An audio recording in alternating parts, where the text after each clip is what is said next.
يرتد منكم عن دينه فسوف يأتي الله بقوم يحبهم ويحبونه أذلة على المؤمنين أعزة على الكافرين يجاهدون في سبيل الله ولا يخافون لومة لائم ذلك فضل الله يؤتيه من يشاء والله واسع عليم۔ سورہ مائدہ کی ایک آیت 54 50 پر 4 نمبر آپ کے سامنے پڑھی گئی۔ اس آیت کریمہ میں تمام مسلمانوں سے اللہ تبارک و تعالیٰ نے صاف صاف کہا ہے کہ مسلمانوں کہ تم تمام لوگ اسلام کے محتاج ہو، اسلام تمہارا محتاج نہیں، اسلام ایمان والوں کا محتاج نہیں۔ اللہ تعالیٰ دین اسلام کو باقی رکھنے کے لیے، اسے قائم رکھنے کے لیے کسی مسلمان کا محتاج نہیں۔ مسلمان اپنے کو قائم رکھنے کے لیے اسلام کے محتاج ہیں۔ اس لیے کبھی دماغ میں یہ بات نہیں لانا کہ ہمارے وجہ سے اسلام قائم ہے، فلاں قائم ہے۔ تم میں سے اگر کوئی اسلام کو چھوڑ دے، اسلام کا کوئی نقصان ہونے والا نہیں۔ ہاں تمہارا اپنا نقصان تو ضرور ہوگا۔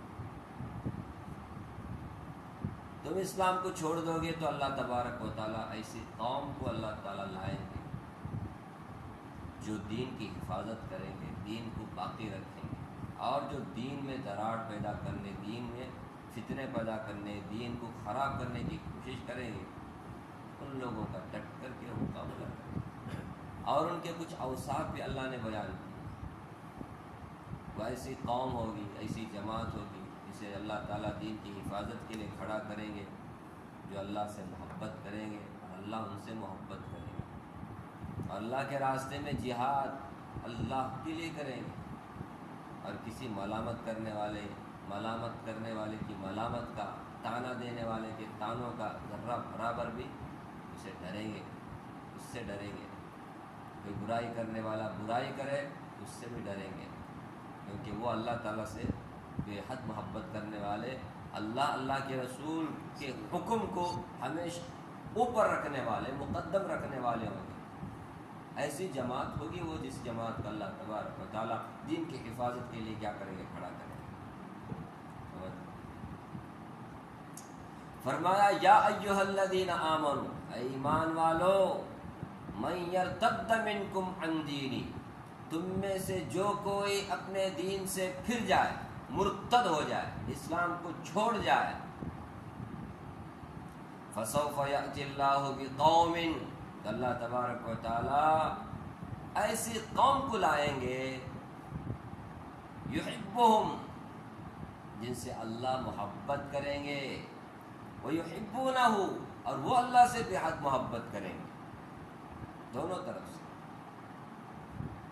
اللہ سے وہ لوگ محبت کریں گے، اسی لیے تو اللہ ان سے محبت کرے گا، لیکن اس کو پہلے ذکر کیا، اللہ ان سے محبت کریں گے، پکی بات۔ فرمایا اذلۃ علی المؤمنین، مومنوں پر تو نرم رویہ وہ اختیار کریں گے، نرمی کریں گے، ایمان کی بات، ایمان والے ان کے ساتھ وہ نرم برتاؤ کریں گے۔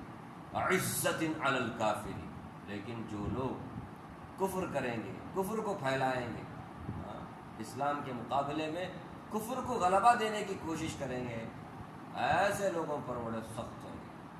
کفر اور شرک کے خلاف وہ بڑے سخت رویہ اپنائیں گے، وہ کفر کو ذرا برابر بھی برداشت نہیں کریں گے، گناہوں، شرک کو، رسم کو، باطل، ایسے کسی چیز کو وہ سخت رویہ برتیں گے۔ فرمایا یجاہدون فی سبیل اللہ، وہ اللہ کے راستے میں جہاد کریں گے، کوئی دنیا کی غرض رکھ کر کے وہ جہاد نہیں کریں گے، اللہ کے لیے، اللہ کے راستے میں کیا کریں گے؟ اللہ کے دین کی سربلندی کے لیے وہ جہاد کریں گے۔ ولا یخافون لومۃ لائم، کسی ملامت کرنے والے کی اور ملامت کرنے والے کی ملامت کا ذرا برابر بھی وہ اس سے خوف نہیں کھائیں گے، ڈریں گے، دین پر عمل کرتے ہوئے لوگ کیا کرتے ہیں تانا دینا شروع کرتے ہیں. باہر والوں کی جو دشمنی وہ الگ, پھر اندر والوں کی کیا ہے, تانے سننا پڑتا ہے. وہ سار تانے کو ذرا برابر بھی کیا نہیں کریں گے, اسے زیادہ سیریس نہیں لیں, اگنور کر دیں, ڈریں گے نہیں کسی تانے دینے والے کے تانے کا. ذالک فضل اللہ, یہ اوصاف ہے جس جماعت کو اللہ تعالیٰ دین کی حفاظت کے لیے کھڑا کرے.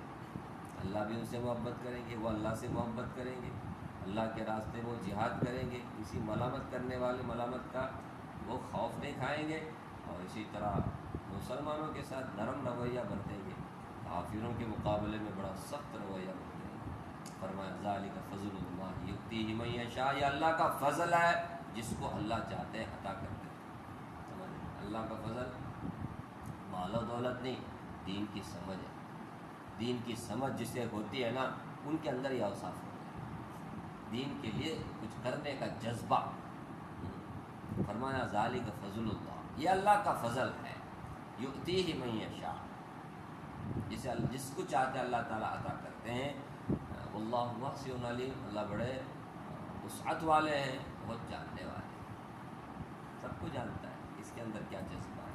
خیر, یہ تو آیت کا ترجمہ میں نے آپ کے سامنے کر دیا. اب اس سے مراد کون ہے؟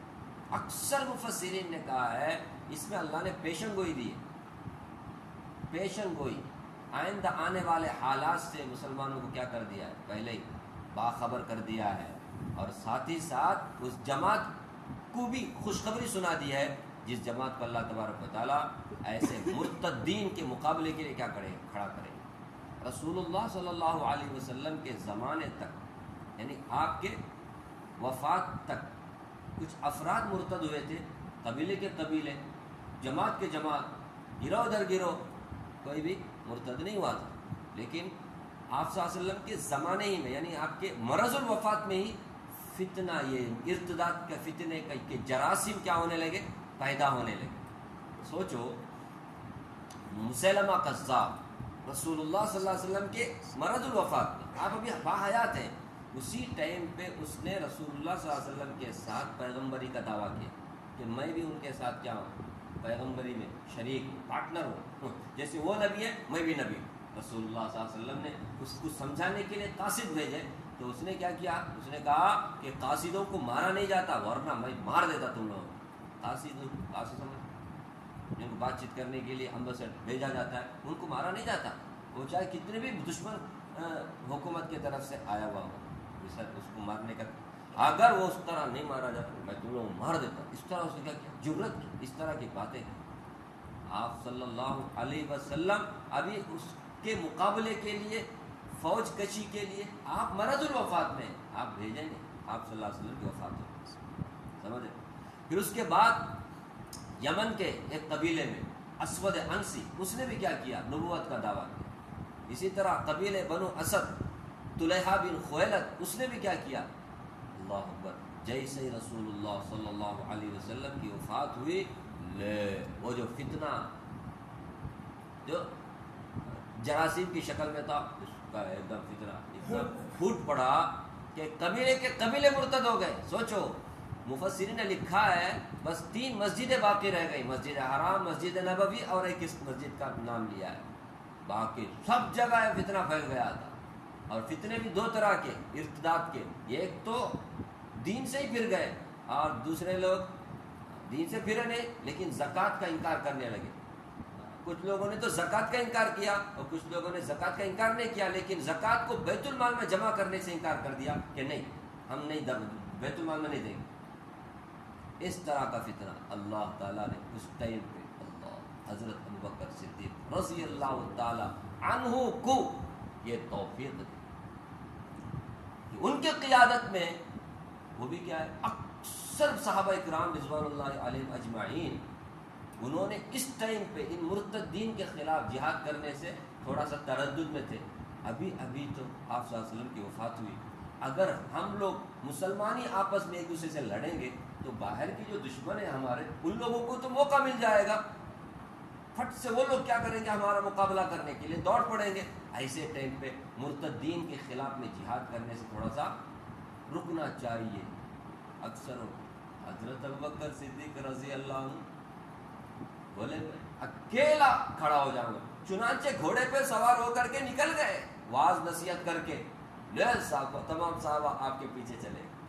اللہ تبارک و تعالیٰ نے اس موقع پر جس قبیلے کو قبول کیا، ایک تو جماعت مسلمانوں کی، صحابہ کرام کی، بنو ثقیف جو ابھی مسلمان ہوا تھا اور اسلام کا بدترین دشمن تھا، بنو ثقیف طائف میں رہنے والا قبیلہ، سمجھ رہے؟ اتنا سخت دشمن، اللہ نے ان لوگوں کو کیا کیا ہے، مرتدین کے خلاف جہاد کرنے کے لیے کھڑا کر دیا۔ اور اسی طرح رسول اللہ صلی اللہ علیہ وسلم نے اپنے زمانے میں ابو موسیٰ اشعری رضی اللہ تعالی عنہ کی طرف اشارہ کر کے کہا، جس جماعت کی اللہ تعالیٰ نے پیشن گوئی دی کہ جس کو اللہ کھڑا کریں گے، وہ اللہ سے محبت کریں گے، اللہ ان سے محبت کریں گے، وہ اللہ کے راستے میں جہاد کریں گے، وہ کسی کا ملامت کا خوف نہیں کھائیں گے، یہ اور اس کے قبیلے کے لوگ ہیں اس جماعت کے مصداق، کہ آپ صلی اللہ علیہ وسلم ان کو بھی اور دوسرے قبیلوں کا بھی آپ صلی اللہ علیہ وسلم نے نام لیا ہے۔ بہرحال اللہ تبارک و تعالیٰ نے حضرت ابوبکر صدیق رضی اللہ عنہ کی قیادت میں یہ دین کے محافظین جو ہیں ان کو کھڑا کیا۔ یہ اس زمانے کی بات ہے جب رسول اللہ صلی اللہ علیہ وسلم ابھی وفات پا گئے تھے، اس ٹائم پہ یہ فتنہ ہوا۔ لیکن مفسرین نے کہا کہ یہ کوئی خاص آپ صلی اللہ علیہ وسلم کے بعد کے زمانے تک کی نہیں، بلکہ قیامت تک عام ہے یہ، کہ جب بھی جو مسلمان بھی مرتد ہوں گے اور اسلام کو نقصان پہنچانے کی کوشش کریں گے تو ان کے فتنے کو دبانے کے لیے اللہ ایسی قوم کو، ایسی جماعت کو، ایسے لوگوں کو کھڑا کریں گے جس کے اندر یہ اوصاف، جس جماعت کے اندر یہ اوصاف ہیں۔ کیا اوصاف؟ اللہ سے وہ محبت کریں، اللہ ان سے محبت کریں، وہ اللہ کے راستے میں جہاد کریں، وہ مسلمانوں کے سلسلے میں نرم ہوں گے، کافروں کے مقابلے میں بڑے سخت ہوں گے، وہ کسی بھی ملامت کرنے والے، تانا دینے والوں کے تانے کا ذرا برابر بھی ڈر نہیں رکھیں۔ تو یہ رسول اللہ کے زمانے کے بعد کے زمانے میں جو فتنہ، آپ سوچو نا اس ٹائم پہ فتنہ ہوا اتنا بڑا، وہ بھی پیغمبری کا دعویٰ کرنے والا، اس میں سب سے بڑا نمایاں کردار حضرت خالد بن ولید رضی اللہ تعالیٰ عنہ نے کیا۔ ایک زمانے میں سخت ترین دشمن تھے مسلمانوں کے، اللہ نے ایسا کھڑا کیا ان کو کہ ان کے قیادت میں بہت سارے مرتدین کے مقابلے کے لیے حضرت خالد بن ولید اپنے کیا بولتے ہیں کمانڈری میں مسلمانوں کا لشکر لے کر کے مقابلہ، ایک کو بھی زندہ نہیں رکھا، سب کے سب کو کیا کر دیا، ختم کر دیا۔ اس طرح ایک دم صاف اور ستھرا ہو گیا عرب مرتدوں سے، کیونکہ یہ ایک بھی رہے گا نا، یہ جراثیم بولتے ہیں اس کو، جراثیم بولتے ہیں بیکٹیریا، ایک بھی رہے گا نا پورا خاندان کیا ہو جاتا ہے اس میں، یہ ایک بھی رہے گا۔ تو جو لوگ توبہ کیے ان کی توبہ، جو لوگ توبہ نہیں کیے ان کو ختم کر دیا گیا، سمجھ رہے؟ یجاہدون فی سبیل اللہ، اللہ کے راستے میں جہاد کریں گے۔ اب ایسے میں ملامت کرنے والے ملامت کریں گے، تانا دینے والے تانا دیں گے، کیا یار مسلمان کے خلاف کیا کر رہا ہے، لڑ رہا ہے، وہ مسلمان نہیں ہے، وہ مرتد ہیں، وہ اللہ کے دشمن ہے۔ یاد رکھنا اسلامی حکومت میں مرتدین کی جو سزا ہے سر قلم، سمجھ رہے ہیں؟ اسلامی حکومت میں کافر تو زندہ رہ سکتا ہے، ایک کافر زندہ رہ سکتا ہے، اسلامی مملکت ہے، ذمہ بن کر کے رہ سکتا ہے، لیکن مرتد نہیں رہ سکتا، مرتد ختم کر دیا جاتا ہے، وہ دھرتی کا بوجھ ہے، وہ اگر رہے گا دوسروں کا دماغ بھی خراب کرے گا، سمجھ رہے؟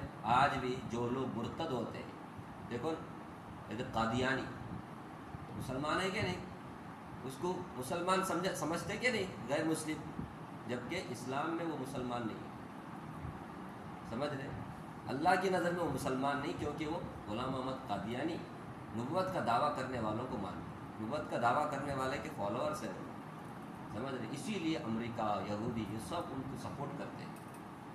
آج بھی دیکھو ہمارا پڑوسی ملک ہے، سمجھ رہے؟ پڑوسی ملک میں اس کے خلاف کچھ کرنے کے لیے، کیونکہ کس کا آرڈر، امریکہ کا، یہودیوں کا، سب ساتھ ہے ان لوگ، اس لیے پڑوسی ملک میں ان کے خلاف سخت قدم اٹھانے سے ڈرا جاتا ہے، ورنہ اسلامی حکومت اگر ہونا تو قادیانی زندہ ہرگز نہیں رہ سکتا، سمجھ رہے؟ آج مانو حق کو بول کر کے نکلا ہے نا، یہ مانو حق کو لوگوں کو بہت ڈرتے یہ لوگ، ہمارے مسلمان، سمجھ رہے؟ اس لیے مرتدین کو سر قلم کرنے کا یہ پیچھے ہٹتے، ورنہ اسلامی اگر حکومت کہیں پر بھی ہو، آج ہے کہ نہیں معلوم نہیں میرے بھائی، کیا بھائی اگر ہے تو مرتد کبھی زندہ نہیں رہ سکتا، سمجھ رہے ہیں؟ ایک کافر کٹر وہ کیا رہ سکتا ہے؟ زندہ رہ سکتا ہے اسلامی حکومت، ہاں اس کو بھی عام مسلمانوں کی طرح حقوق حاصل ہوں گے، عام مسلمانوں کو جو مال جان عزت ایمان مذہب کی حفاظت کا وعدہ جیسے اسلامی حکومت کرتا ہے، ایسے یہ کافر بھی کیا رہ سکتا ہے اسلامی حکومت میں، آرام سے زندہ رہ سکتا ہے، آرام سے رہ سکتا ہے، ہاں جیسے مسلمان رہتا ہے، لیکن مرتد کبھی نہیں رہ سکتا، مرتد کو کیا کر دیا جاتا ہے؟ ختم کر دیا جاتا ہے، سچی توبہ کیا معاف نہیں، ختم کر دیا جاتا ہے۔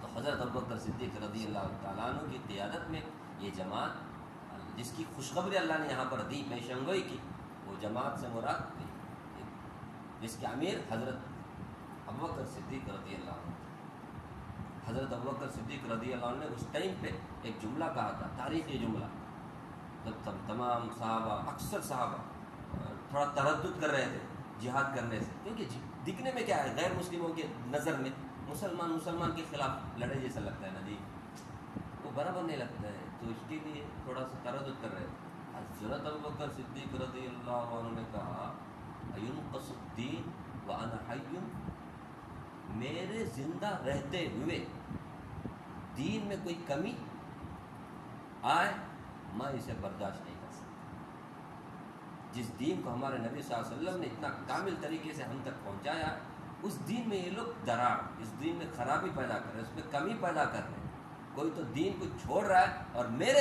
جیتے جی ایسا ہو ہی نہیں سکتا، کوئی آئے نہ آئے میرے ساتھ میں تو نکلا بول کر کے گھوڑے پر سوار ہو کر کے نکل گئے۔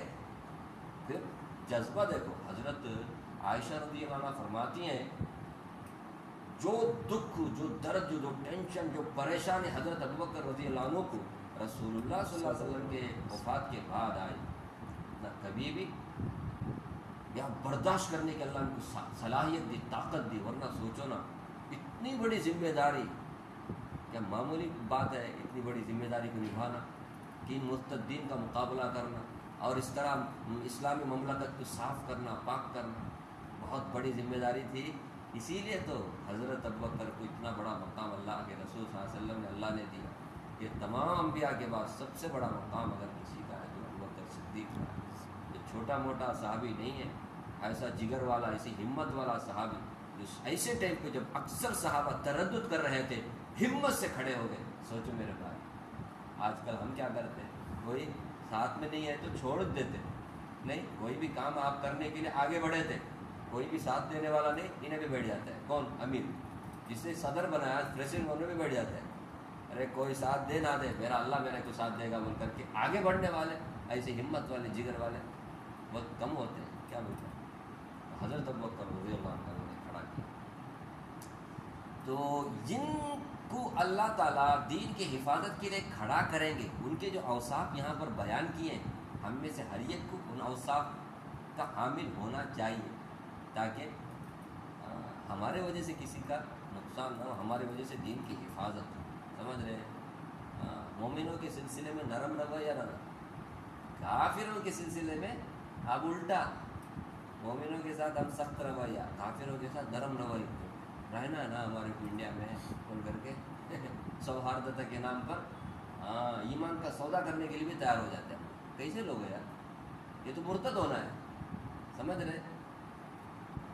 اللہ سے محبت اتنی نہیں ہے تو یہ محبت اللہ حفاظت، ارے دین کے محافظین کی جو اللہ تعالیٰ نے صفت بیان فرمائی وہ یہ ہے کہ وہ اللہ سے محبت کرتے، اللہ سے محبت کرتے۔ سوچیں، ہم اللہ سے محبت کرتے ہیں یا مال و دولت سے محبت کرتے ہیں؟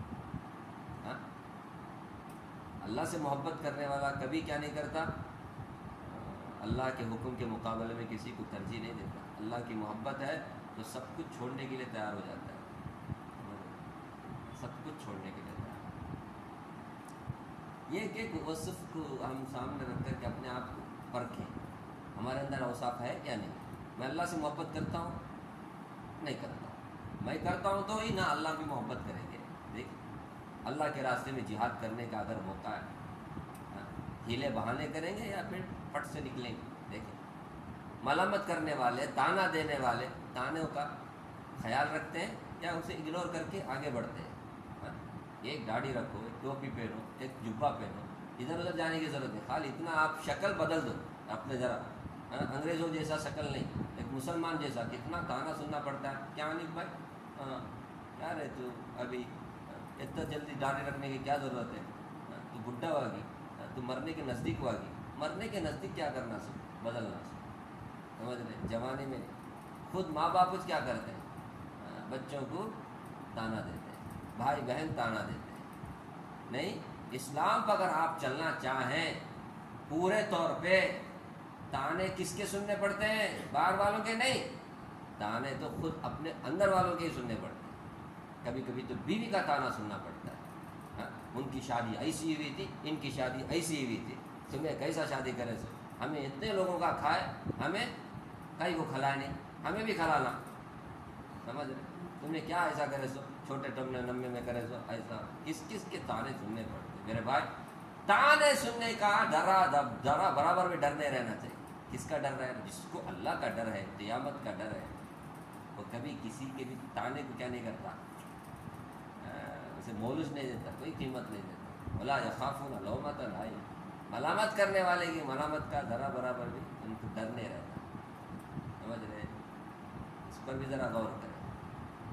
کس کس کو دیکھیں گے؟ کسی کو دیکھنے کی ضرورت نہیں، صرف اللہ کو دیکھیں گے۔ اللہ کا حکم ہے، نبی کا طریقہ ہے، بس۔ نہیں لوگ کیا بولیں گے، انہوں کیا بولیں گے، ذرا برابر بھی کیا نہیں کرنا چاہیے۔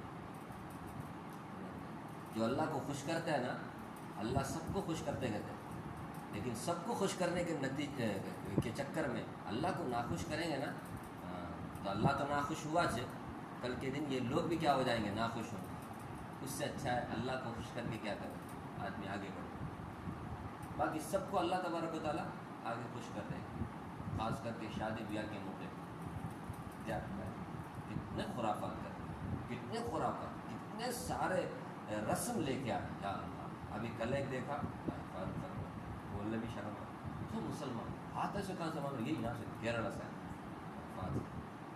ایسے لوگ ہیں یار، مسلمان شرم آتے ہیں ہم لوگ ان کو مسلمان کہتے ہیں، نہیں انہیں کافر نہیں ہے، تمہیں کام نوٹس کریں، کیسے نوٹس معلوم ہوتا ہے مسلمان کیسے، وہ تو مسلمان عورتیں تھوڑا سا لگاتے ہیں کیا اوپر سے، اس میں معلوم ہوتا ہے، کافر لوگ لگاتے ہیں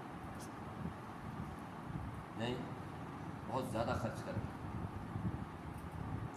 کروڑوں روپے کو اس طرح سے ویسٹ کرتے ہیں، اللہ کے پاس حساب دینا ہے۔ خیر، تو فرمایا ذالک فضل اللہ یؤتیہ من یشاء واللہ واسع علیم۔ یہ جو اوصاف جن کے اندر بھی ہیں، یہ اللہ تعالیٰ کا فضل ہے۔ ہم تو خالی پیسے کچھ فضل مانتے ہیں، بڑے بڑے بنگلہ بنا کر کے ھذا من فضل ربی بول کر کے اسے فضل مانتے ہیں، بالکل وہ بھی فضل ہے، لیکن اصل فضل تو دین کی سمجھ ہے۔ دین کی سمجھ حاصل ہو گئی تو وہ گھر واقعی فضل ربی ہے۔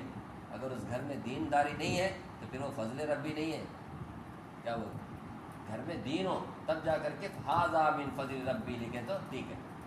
گھر میں دین نہیں ہے، خالی پیلی خالی فرنیچر ہے، انٹیریئر کا کام ہوا ہے، تو پھر فضل ربی لکھنے کے بجائے اور کچھ لکھنے کا اچھا ہے، کیا وہ اللہ نے دیا اتنی بڑی نعمت، تو پھر اللہ کے دین پر عمل کیا جائے۔